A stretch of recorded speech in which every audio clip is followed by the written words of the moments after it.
Začnem takou krátkou historkou. Keď sme boli na svadobnej ceste na Srí Lanke, tak sme prvých niekoľko dní nevedeli, že súhlas oni gestikulujú takto.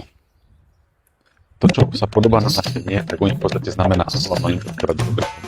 A prvých niekoľko dní sme boli zmetení, že sme od nich niečo chceli a vždy nám na to mysleli sme si, že ukazujú, že nie, že sa nedá objednať taxík a tak ďalej a vlastne to znamenalo ich áno.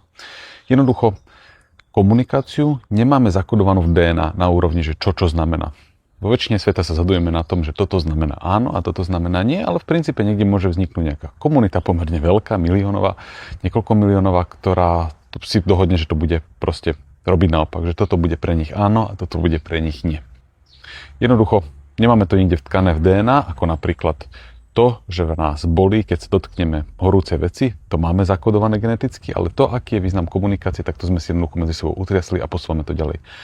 Úplne prirodzeným spôsobom sa potom stáva, že niektoré veci majú viacero rôznych významov a dokonca, že ten význam môže závisiť od toho, kde ho poviete, komu ho poviete, kto ho hovorí, jednoducho závisí od kontextu.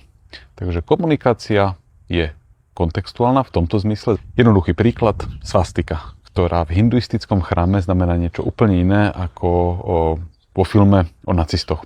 Vidíte ten istý symbol, ale dvakrát znamená niečo úplne to iné. Jednoducho, že gestá samé o sebe nie sú dobré a zlé.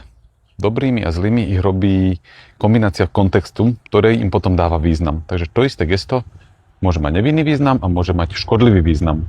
Hovorím to aj kvôli tomu, že keď som skôr tento týždeň rozprával o istých gestách, ktoré majú aj negatívnu interpretáciu, tak sa niektorí ľudia začuli, že pre pána Jana, ja som to minule niekomu ukázal.